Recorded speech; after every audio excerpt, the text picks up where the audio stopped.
요즘에 우리나라는 부동산, 주식, 코인, 가상화폐죠. 이런 것들로 온통 시끄럽습니다. 사람들이 모였다 하면 이 셋 중에 하나가 대화의 주제로 튀어나오고는 합니다. 특별히 코인은 누가 얼마 만에 수억, 수십억, 심지어는 수백억을 벌었다더라, 이런 말이 돌면서 젊은 층들이 지금 너도 나도 뛰어들고 있습니다. 이런 와중에 영끌이라고 하는 신조어가 생겼죠. 영혼까지 총동원해서 돈을 끌어모아야 한다, 이런 뜻입니다. 그렇게 해서라도 부동산을 사야 하고, 주식에 투자를 해야 하고, 코인 대열에 합류를 해야만 돈을 벌 수가 있다, 이런 생각인 거죠. 문제는 인생의 초점을 온통 거기에다가 다 영끌을 하다가 보면 정작 하나님께 초점을 맞춰야 할 영혼을 완전히 빼앗길 수가 있다. 이게 문제죠. 오늘 우리는 본문에서 바로 그 일을 겪은 한 남자의 이야기를 살펴보는 것입니다. 예수님께서 길에 계실 때입니다. 한 남자가 달려왔습니다. 예수님 앞에 무릎을 꿇고 앉습니다. 이 사람은 보통 사람이 아닙니다. 아주 부자입니다. 아주 부자. 게다가 같은 사건을 기록하고 있는 마태복음과 누가복음을 보면요, 더 상세합니다. 젊은 청년이었다. 그리고 그는 관원이었다. 아주 큰 부자, 그런데 젊은 청년, 게다가 권세까지 가지고 있는 관원. 그러니까 남부럽지 않은, 아니 누구나 다 부러워할, 주목할 그러한 사람이었다. 아쉬운 거 없습니다. 이거 선입견인가요? 보통 이런 분들은 영생에 관해서 별 니들을 갖지 못합니다. 이미 지금 너무 잘 살거든요. 이미 모든 것을 가졌거든요. 이미 꽉 차 있거든요. 너무나 충족된 그러한 삶, 부족함이 없습니다. 잘 먹고 잘 사는데 영생이라. 하지만 이 사람 신기합니다. 예수님 앞에 꿇어앉아 그가 질문을 하죠. 선한 선생님, 내가 어떻게 하여야, 무엇을 하여야 영생을 얻을 수가 있습니까? 아주 뜻밖의 질문을 합니다. 근데 그 질문을 찬찬히 뜯어보면요, 이 사람은 자신의 행위로 영생을, 구원을 획득할 수 있다라고 하는 생각을, 이 오해죠, 이걸 가지고 있는 것입니다. 내가 무엇을 해야, 예수님께서 너 말이야 지켜야 할 계명들이 있는 거 알잖아. 그러면서 10계명 중에 몇 가지를 쭉 예수님 나열을 하십니다. 그건 내가 어렸을 때부터 다 지켰습니다. 아주 자신만만한 대답을 그가 합니다. 그러나 구원은, 영생은 어떤 것입니까? 그 어떤 특별한 행위를 한다고 해서 구원과 영생을 얻을 수 있는 것은 결코 아닙니다. 여러분, 이 구원이라고 하는 것, 이 영생이라고 하는 것은 믿음을 통해서 하나님께서 우리에게 주시는 전적인 은혜요, 전적인 선물이라고 하는 사실을 믿으시기를 바랍니다. 예수님은 이 부자 청년에게 그 점을 확실하게 보여주시기를 원하셨습니다. 그래서 청년의 가장 큰 약점을 파고 들어가시는 겁니다. 21절 말씀 우리 같이 한번 읽어보도록 하겠습니다. 시작. 예수께서 그를 보시고 사랑하사 이르시되 내게 아직도 한 가지 부족한 것이 있으니 가서 내게 있는 것을 다 팔아 가난한 자들에게 주라. 그리하면 하늘에서 보화가 내게 있으리라. 그리고 와서 나를 따르라 하시니. 아멘. 자, 예수님께서 부자 청년에게 이 말씀을 하신 이유가 있습니다. 청년은 그동안 나름대로는 나는 율법을 어려서부터 다 지켰습니다, 최선 다했습니다. 그러나 마음속 깊은 곳에서는 어떻습니까? 재물이 그의 자부심입니다. 재물이 그의 삶을 지켜주는 성체와 같았습니다. 즉 돈이라고 하는 것이 현재뿐만이 아니라 미래에도 지금 자기가 누리고 있는 사회적인 위치와 안전을 보장해 줄 것으로 그는 그렇게 믿고 생각하고 있는 것입니다. 그러다 보니 재물은 그에게 있어서 이 하나님과 같은 위치를 점하고 있는 겁니다. 결국 이건 하나의 우상이 되는 것이죠. 나 외에 다른 신을 너희에게 두지 말라. 이 젊은이는 재물이야말로 바로 그 1계명부터 실족하게 만들어버리는, 그 안에 뿌리를 내리고 있던 그러한 아주 무서운 우상 덩어리였던 것이죠. 자, 예수님은 바로 그 사실을 꿰뚫어 보신 겁니다. 그래서 청년에게 너 말이야 가진 거 다 팔아서 가난한 자들에게 다 나눠주고 너는 나를 따라라. 여러분, 이 말씀은요 진짜로 재물 다 팔아가지고 얼마는 이 없는 사람들에게 나눠주고 얼마는 이 단체에 기부하고 다 그렇게 해라. 여러분, 이것이 예수님의 말씀하시는 초점이 아닙니다. 그게 관건이 아니라는 겁니다. 사실은 예수님 말씀은 재물에 얽매여 있는 너의 사슬, 그 우상의 사슬을 네가 끊어버리고 하나님 앞에 너의 삶에 그리고 시각에 초점을 맞춰라, 재조정해라. 이것을 주님께서 그에게 강조를 하시는 겁니다. 그러니까 예수님은 너무나 간절한 마음으로 이 청년에게 구원과 영생의 선물을 주기 위해서 지금 막 도전을 해오고 계시는 거예요. 뚫고 들어가기를 원하고 계시는 겁니다. 문제는 이 부자 청년의 반응입니다. 22절 말씀을 보세요. 그 사람은 재물이 많은 고로 이 말씀으로 인하여 슬픈 기색을 띠고 근심하며 가니라. 얼마나 안타까운 모습입니까? 이 청년은 재물 때문에 예수님이 지금 주고 계시는 천국의 초청, 이것을 발로 걷어차버리고 재물 때문에 천국을 포기를 해버리고 있더라는 것입니다. 이게 너무나 안타깝고 답답한 현실이기 때문에 이 브루스라고 하는 신학자는요, 바로 이 사건 이야말로 성경에 나오는 가장 슬픈 장면이다. 그도 그럴 것이, 여러분, 예수님께 나온 모든 사람들은 다 문제 해답 받았습니다. 다 자기의 니드를 체험받았습니다. 인생의 문제와 아픔과 고통과 질병과 신음과 가지고 있는 모든 삶의 어려움들, 예수님께만 나오면 다 예수님이 해결해 주시고 해답을 주시고 자유케 해주시고 치유를 주시고, 그래서 뛸 듯이 기뻐하며 그들은 다 돌아가고는 했습니다. 그러나 유독 성경에 나오는 유일한 단 한 사람, 예수님께 나왔지만 체험을 받지 못하고 해답을 받지 못하고 그 니드가 해결되지 못한 채 오히려 슬퍼하며 근심하며 떠나간 이 불행한 한 사람, 바로 그가 오늘 본문에 나오는 이 부자 관원 청년이라는 사실이 있지요. 너무 불행한 겁니다. 척수인돌 목사님이라고 계세요. 제가 설교를 준비하든지 이렇게 성경을 연구할 때 아주 자주 이렇게 살펴보는 그러한 목사님이십니다. 아주 탁월한 그러한 설교가요, 신학자예요. 근데 이 목사님께서 자기 형님의 이야기를 이렇게 간증을 대신합니다. 그의 형님이 남미에서 30년 동안 선교사로 사역을 잘 감당을 하셨습니다. 그런데 처음 선교를 떠나기 전에 부모님을 뵙기 위해서 집에 왔다는 거예요. 그렇죠. 이제 선교 떠나면 무슨 일 생길지 모르고 또 부모님도 이제 점점 연로해 가시니 못 볼 수도 있는 겁니다. 여차하면 못 보는 거예요. 어제 저한테 아침에 어떤 이슬람권에서 선교를 하시는 분께서 긴급하게 문자를 보냈어요.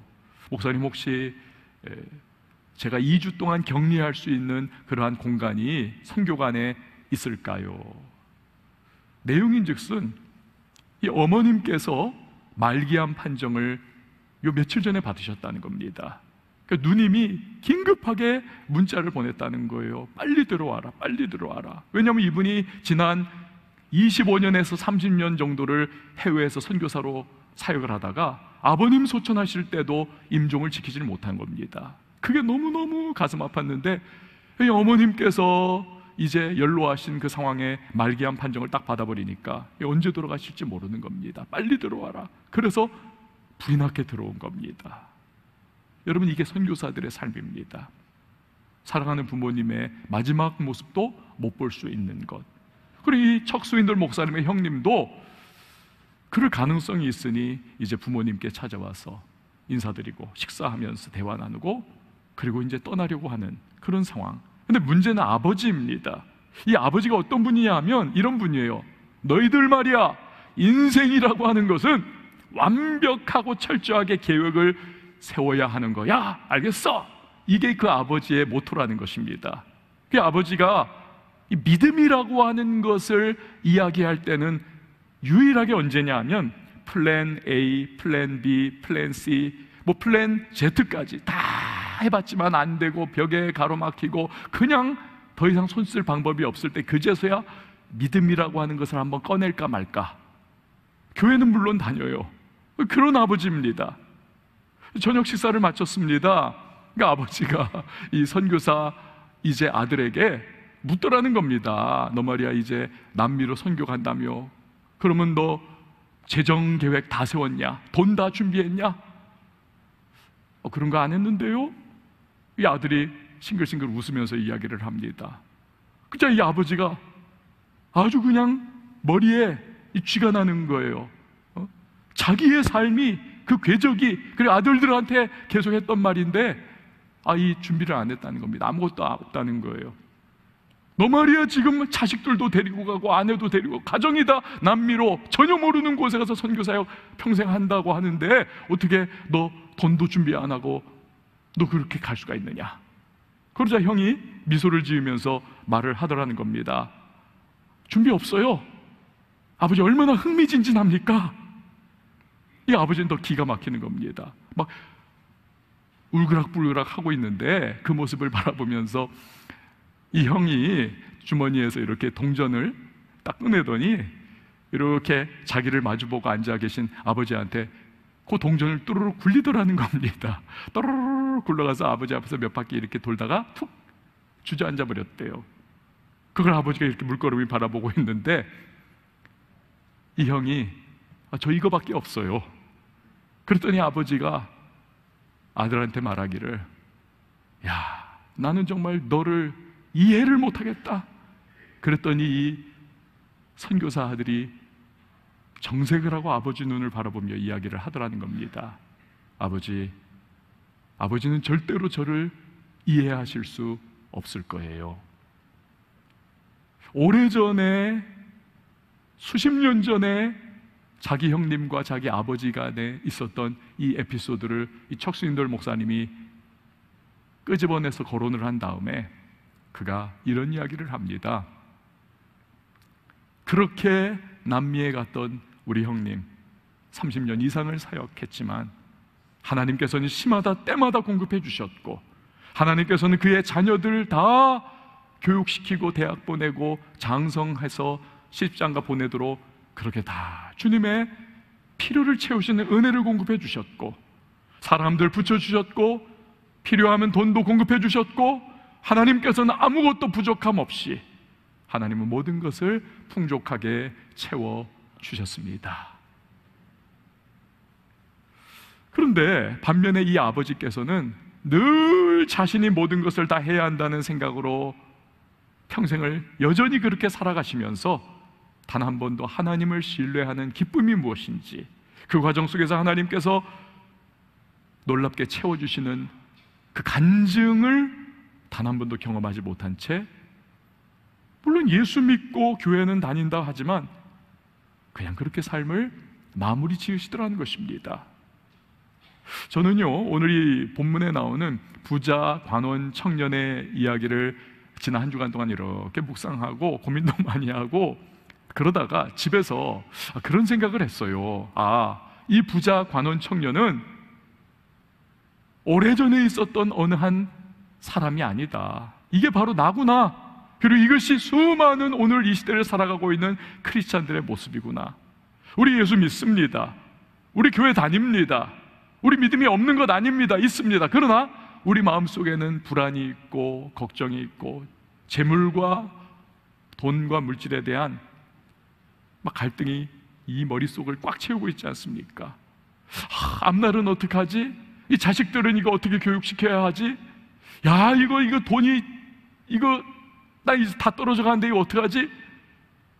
이거 다른 사람들 지금 막 저렇게 몰려가고 있고 코인한다 그러고 지금 저렇게 막 영끌한다고 하는데 이거 나는 어떻게 해야 하나? 우리도 막 멘붕이 막 우리에게 오는 그러한 상황들은 아닌가요? 이게 남의 이야기가 아닌 것입니다. 제가 소파에 앉아가지고 그런 생각을 하고 있는데 그 순간에 저희 집 강아지가 이렇게 꼬리를 흔들면서 쫄랑쫄랑 저에게 다가왔습니다. 그리고 제 발 밑에 이렇게 뒤로 누워버리더라고요. 쭉 편안하게 누워버리더라고요. 그 모습을 보니까 이런 생각이 들었습니다. 저희 강아지는 15살입니다. 그러니까 사람으로 치면 이제 90줄에 접어든 거예요. 심장병이 걸려가지고 이제는 단 하루라도 하루에 3번 그 의사가 조제해준 약을 먹지 않으면 얘는 이제 죽는 겁니다. 의사는 벌써 3개월 시한부 판정을 강아지한테 내렸는데 벌써 3개월 훌쩍 넘었어요. 제 아내가 너무 그냥 하루에 3번씩 정확하게 약을 정말 정성껏 먹여줍니다. 그러니까 얘가 악화가 되질 않는 거예요. 그러면서 벌써 그 기간을 넘어서 지금 그래도 그나마 지내고 있습니다. 근데 이 강아지가요, 정작 저보다 여러분 훨씬 어떤 면에서는 평안해요. 저희 강아지는 그동안 꽤나 귀여움을 받으면서 살았습니다. 지난 15년 동안 단 하루도 밥을 못 먹은 적이 없습니다.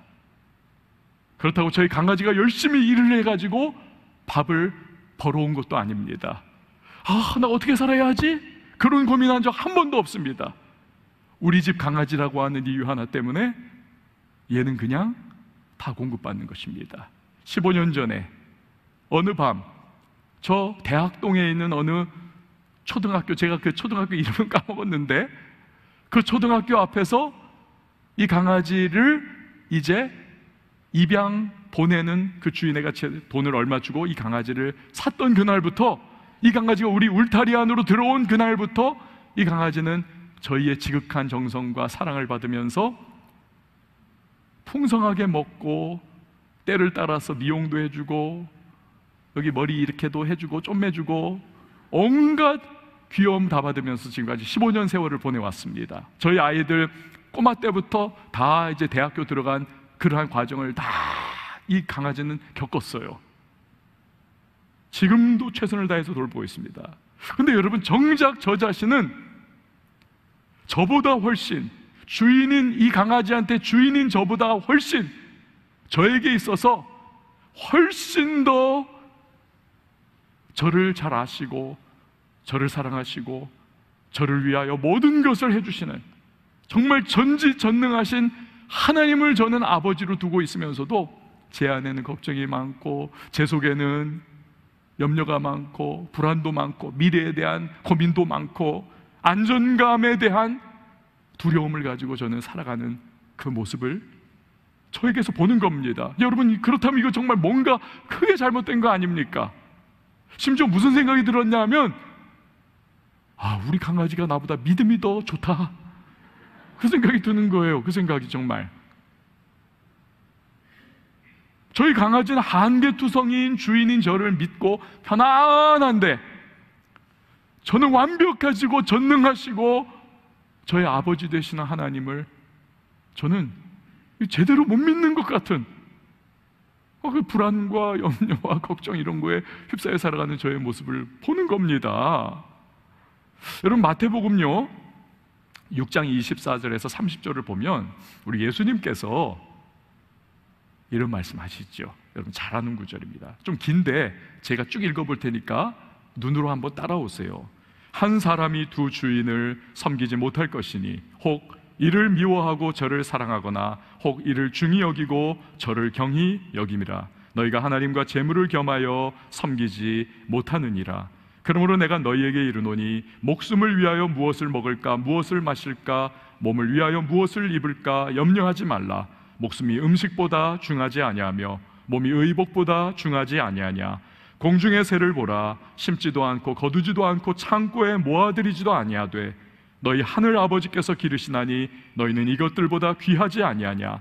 너희 중에 누가 염려함으로 그 키를 한 자라도 더할 수 있겠느냐. 또 너희가 어찌 의복을 위하여 염려하느냐. 들의 백합화가 어떻게 자라는가 생각하여 보라. 수고도 아니하고 길쌈도 아니하느니라. 그러나 내가 너희에게 말하노니 솔로몬의 모든 영광으로도 입은 것이 이 꽃 하나만 같지 못하였느니라. 오늘 있다가 내일 아궁이에 던져지는 들풀도 하나님이 이렇게 입히시거든 하물며 너희일까 보냐. 믿음이 작은 자들아. 여러분, 이건 무슨 말씀입니까? 간단해요. 하나님이 우리를 책임져 주신다는 것입니다. 할렐루야. 저를 한번 따라해 주세요. 하나님이 나를 책임져 주신다. 믿으시기 바랍니다. 그러니까 열심히 땀 흘려 일하고 저축하고 연금 들고 그러지 말라는 것이 아닙니다. 핵심은 재물에게 마음을 뺏겨가지고 하나님을 향한 나의 초점을 흐리게 하지 말라는 겁니다. 놓치지 말라는 겁니다. 하나님으로부터 내 우선순위가 재물에게로 이동하는 일을 하지 말라는 겁니다. 자, 그리고 나서 예수님은 마태복음 6장 33절 부분에서 우리가 어떤 태도로 살아야 할지 결론을 딱 내려주시죠. 우리 같이 한번 이 유명한 구절을 같이 읽습니다. 시작. 그런즉 너희는 먼저 그의 나라와 그의 의를 구하라. 그리하면 이 모든 것을 너희에게 더 하시리라. 아멘. 자, 결국 오늘 본문에서 부자 청년의 문제는 단순히 재물을 팔아가지고 가난한 자들에게 주는 것이 아닙니다. 먼저 그의 나라와 그의 의를 구하는 삶, 즉 재물이 아니라 예수님을 우선순위에 모셔드리고 살아가는 것을 포기해버린 것이, 예수님이 심지어는 도전을 주셨는데 오늘 그 천국을 포기해버린 것이 이 사람의 가장 큰 비극이요, 불행이요, 문제라는 것입니다. 이런 청년의 모습이 너무너무 가슴이 아파가지고 예수님께서 한탄을 하세요. 23절에서 26절 보십시오.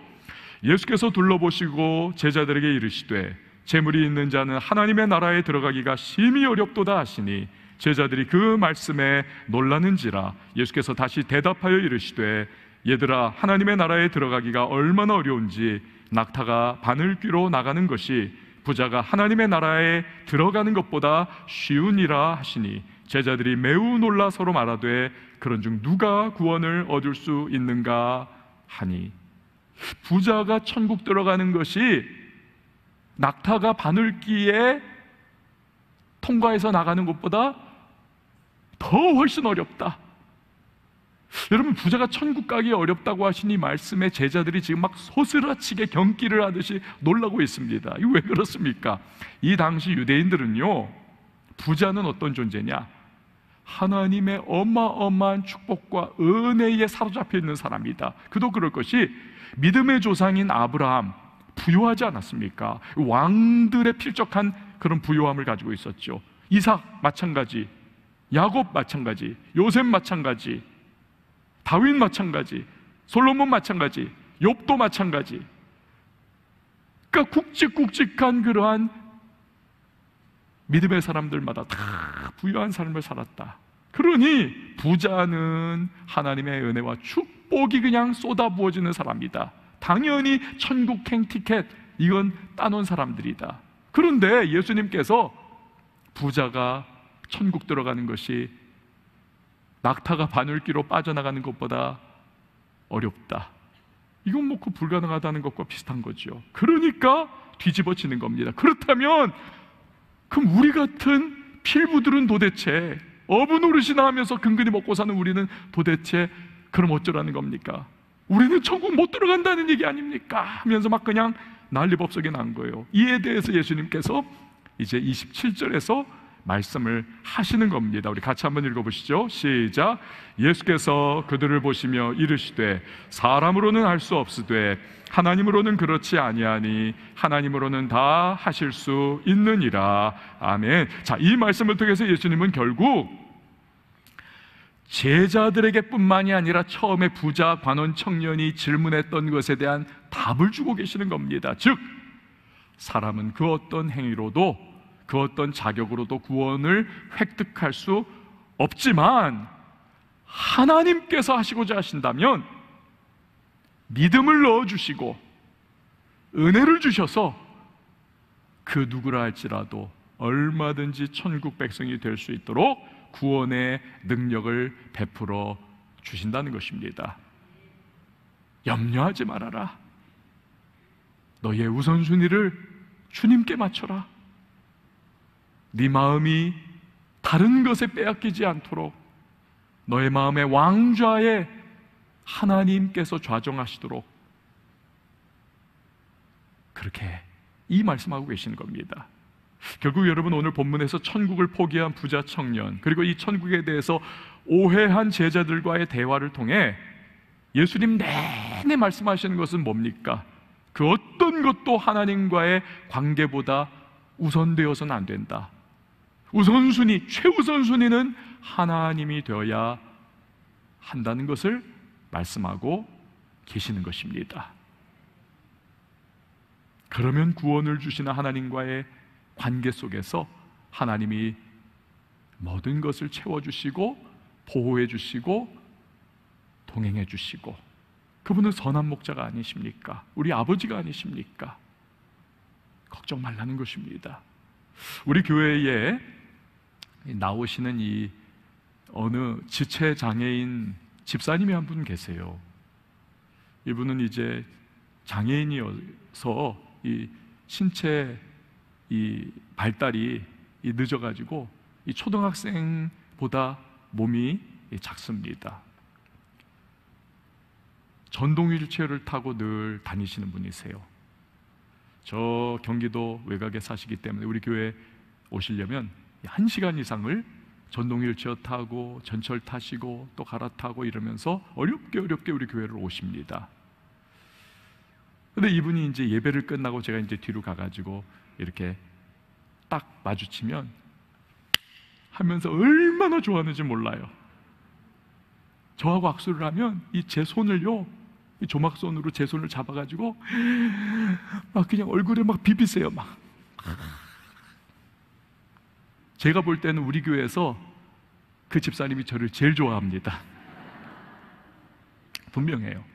저를, 이게 좀 황송한데 진짜 예수님 대하듯이 막 그렇게 저를 대해주세요. 목사님 이러면서 막 그냥 그 막 인사를 너무 반갑게 하고 나서 이제 이분이 그 다음에 하시는 게 있습니다. 저한테 모아둔 헌금을 이제 전달을 해주세요. 저한테 이렇게 11조 하시고 선교헌금, 주일헌금, 감사헌금 이렇게 하세요. 거기 보면 막 이렇게 깨알같이 써놨습니다. 근데 제가 알아요. 이분은 일을 하실 수 없는 분이기 때문에 이분이 가지고 오는 헌금은 어디에서 만들어내는 거냐? 분명히 정부 장애인 생활보조금입니다. 그 얼마 안 되는 거에서 쪼개가지고 헌금을 하시는 거예요. 근데 이분이 그것만이 아니라 저한테요 용돈도 주세요. 흰 봉투에다가 이렇게 가지고 몇만 원을 넣어서 주세요. 근데 거기 이렇게 정말 막 깨알같이 글씨를 써놓습니다. 하나님, 우리 목사님에게 건강을 주시고 은혜를 주시고 우리 목사님의 가정과 자녀 손에 이르기까지, 저 아직 손자 없는데 자녀 손에 이르기까지 정말 복을 주세요. 미리 태어날 아이들에 대해서까지도 막 축복하는 그런 글을 써놓으십니다. 제가 그걸 받아요. 그걸 받습니다. 제가 받아요. 안 받지 않습니다. 왜냐하면 제가 그걸 보면서 이 돈이 어떤 것인지를 제가 알기 때문에, 하나님, 이분에게는 사실 이것이 생활비의 전부일 수 있고, 이게 과부의 2랩돈과 같은 11조요, 감사헌금이요, 선금이요, 때로는 장학헌금이요, 또 저에게 주시는 용돈인데 하나님께서 정말 이 집사님에게 복을 주시고 선한 목자이신 주님이 평생을 인도해 주시고 그 삶에 주께서 늘 동행하여 주시옵소서, 필요를 채워 주시옵소서. 이 간절한 마음이 정말 기도로 올라가지 않을 수가 없어요. 그걸 보면. 근데 얼마 전에 얼마 전에요, 진짜 비상이 걸렸었습니다. 비상이. 이 집사님께서 이제 정부에서 장애인분들에게 이렇게 임대 아파트에 그 조그만 데를 이제 제공을 하지 않습니까? 이렇게.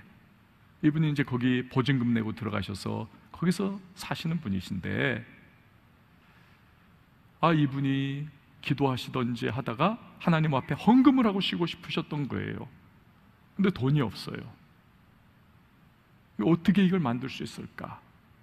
이분이 생각하는 게, 내가 그럼 이 임대 아파트에서 나와서 그 보증금으로 200만 원으로 헌금을 드리고 나는 노숙자 생활하자, 그렇게 결정을 하신 거예요. 그러니까 그 이야기를 전해 들은 이 집사님의 언니분이 이제 따로 사시는 분이신데, 큰일이 난 겁니다. 우리 여동생인데, 동생이 거기도 정말 힘든 곳인데, 그 임대 아파트도 거기서 나와서 노숙자 생활하면서 이제 그렇게 하면, 목사님은 이거 좀 말려주세요. 이분을 정말 만나가지고, 집사님 그 마음을 이미 하나님이 받으셨어요. 그러니 절대로 그렇게 하시면 안 됩니다. 하여튼 신신당부해가지고 만류를 했었던 그러한 일이 있었습니다. 제가 이 일을 겪으면서요, 정말 모든 것을 희생하면서까지 하나님을 사랑하는 것이 무엇이냐, 헌신하고자 하는 그 마음이 어떤 것이냐, 이거를 배우는 겁니다. 이걸 보는 거예요. 그러면서 대조적으로 모든 것을 다 가졌지만, 권력 있었죠, 부 있었죠, 젊음 있었죠, 사람들의 추앙과 부러움이 있었죠. 다 갖췄지만 천국을 그 재물에 매여가지고 포기해버린 이 부자 청년, 이게 너무 비교가 되는 겁니다. 아무것도 없지만 하나님을 가졌기 때문에 천국의 기쁨과 감격 속에 그냥 저만 보면 막 벙실벙실 웃으면서 진짜 은혜가 얼굴에서 뚝뚝 떨어지는 그 집사님의 모습, 정말 감격으로 기쁨으로 살아간다는 것이 무엇인지를 보는 거예요. 보장된 미래를 포기하고 남미의 에콰도르, 그 에콰도르에 있는 아우카 부족에게 가서 경비행기에서 내리자마자 창에 찔려 죽은 5명의 미국 청년들, 그 리더였던 짐 엘리엇 선교사가 20대입니다. 전부 다 죽고 났을 때 온 미국이 발칵 뒤집혔습니다. 이게 무슨 낭비냐, 허비냐, 인생 허비한 거냐. 그러나 그 얼마 후에 이 짐 엘리엇 선교사님의 일기장이 발견됐고, 거기에 이런 글이 써 있었죠. 영원한 것을 위하여 영원하지 않은 것을 포기하는 것은 결코 어리석은 일이 아닙니다. 사랑하는 성도 여러분, 세상의 그 무엇과도 비교할 수 없는 분, 이 하나님께서 우리의 삶의 우선순위가 되실 수 있기를 바랍니다. 하나님께서 흔들리고 사라지는 것에 우리가 매여가지고 막 그냥 영끌한다고 하면서 막 그냥 우리가 막 사람들과 함께 정신없이 막 우리 그거 바라보다가 주님 향한 시선이 흔들리지 않는 저와 여러분이 됐으면 좋겠습니다. 하나님 놓치면요, 모든 것 다 잡아도 사실은 다 놓친 겁니다. 하나님 붙잡으면 모든 것 하나도 못 잡은 것 같아도 사실은 다 잡은 겁니다. 하나님이 우리의 목자가 되어주셔서 우리를 책임져 주시거든요. 그분이 인도해 주실 겁니다. 그분이 때를 따라 도우시는 은혜로 우리의 삶을 주관해 주시고 이끌어 주실 것입니다. 이게 하나님의 사람들의 경험이었고 경험이고 우리의 경험이 될 줄 믿습니다. 우리 시간에 함께 찬양하실 텐데요, 여러분 이 찬양 거의 대부분의 우리 성도님들이 다 아실 겁니다. 내가 주인 삼은 모든 것 내려놓고 내 주 대신 주 앞에 나가 내가 사랑했던 모든 것 내려놓고 주님만 사랑해. 우리 함께 찬양하시고 기도하도록 하겠습니다. 주인 삼은 모든 것 내려놓고 내 주 대신 주 앞에 나가 내가 사랑했던 모든 것 내려놓고 주님만 사랑해. 내가 주인 삼은 모든 것 내려놓고 내 주 대신 주 앞에 나가 내가 사랑했던 모든 것 내려놓고 주님만 사랑해. 주 사랑 거친 풍랑에도 깊은 바다처럼 나를 잠잠케 해. 주 사랑 내 영혼의 반석 그 사랑 위에 서리. 내가 주인 삼은 모든 것 내려놓고 내 주 대신 주 앞에 나가 내가 사랑했던 모든 것 내려놓고 주님만 사랑해. 내가 주인 삼은 모든 것 내려놓고 내 주 대신 주 앞에 나가 내가 사랑했던 모든 것 내려놓고 주님만 사랑해.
여러분, 이 시간에 함께 기도하며 나갈 때에 우리 말씀을 붙잡고 기도하십시다.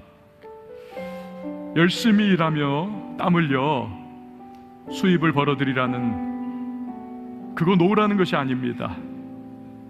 내가 저축하고 연금 들고 필요한 것들을 내가 채워 넣는 부분들, 이거 필요 없다는 거 아닙니다. 당연히 필요하죠. 주님 땀 흘려 일하라고 말씀하지 않았습니까?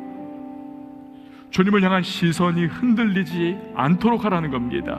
누가 내 삶의 주인이냐, 누가 내 왕좌에 지금 좌정하고 계시냐, 하나님이냐 아니면 재물이냐, 우선순위가 어디에 가 있느냐, 주님 오늘 우리에게 묻고 계십니다. 하나님 놓치면 모든 거 다 잡아도 다 놓치는 겁니다. 다 놓쳐도 하나님 붙잡으면 사실 다 가진 겁니다. 하나님께서 우리를 책임져 주시고 인도해 주시고 하나님의 보호하심이, 그분의 안전케 하심이 우리와 동행하시기에, 여러분 이 시간에 우리 자신을 말씀의 거리에 우리 비춰보면서 나 어떤 상태인가, 내가 궤도수정이 필요한 순간은 아닌가, 내가 우선순위의 조정이 필요한 것은 아닐까, 오늘 이 말씀을 통해 우리 자신을 다시 한번 점검하면서 기도 가운데 하나님 성령으로 도와주셔서 주님께서 오늘 나에게 명하시는 믿음의 길을 한 걸음 그 발걸음 떼어나갈 수 있도록 주여 용기와 담대함으로 함께 해달라고 우리 시간에 말씀 기억하며 함께 기도하며 나가도록 하면 함께 기도합니다. 하나님 아버지 감사합니다. 사랑 거친 풍랑에도 깊은 바다처럼 나를 잠잠케 해. 주 사랑 내 영혼의 반석, 그 사랑 위에 서리. 주 사랑 거친 풍랑에도 깊은 바다처럼 나를 잠잠케 해. 주 사랑 내 영혼의 반석, 그 사랑 위에 서리. 우리의 왕이 되시고 아버지가 되시고 선한 목자 되시며 우리를 책임져 주시는 하나님 앞에 우리의 시선을 집중하며 내 삶의 왕좌의 주님을 모셔드리고 우선순위를, 그 최우선순위를 하나님 앞에 올려드리는 우리 모두가 되게 하여 주시옵소서. 예수님의 이름으로 기도합니다. 아멘.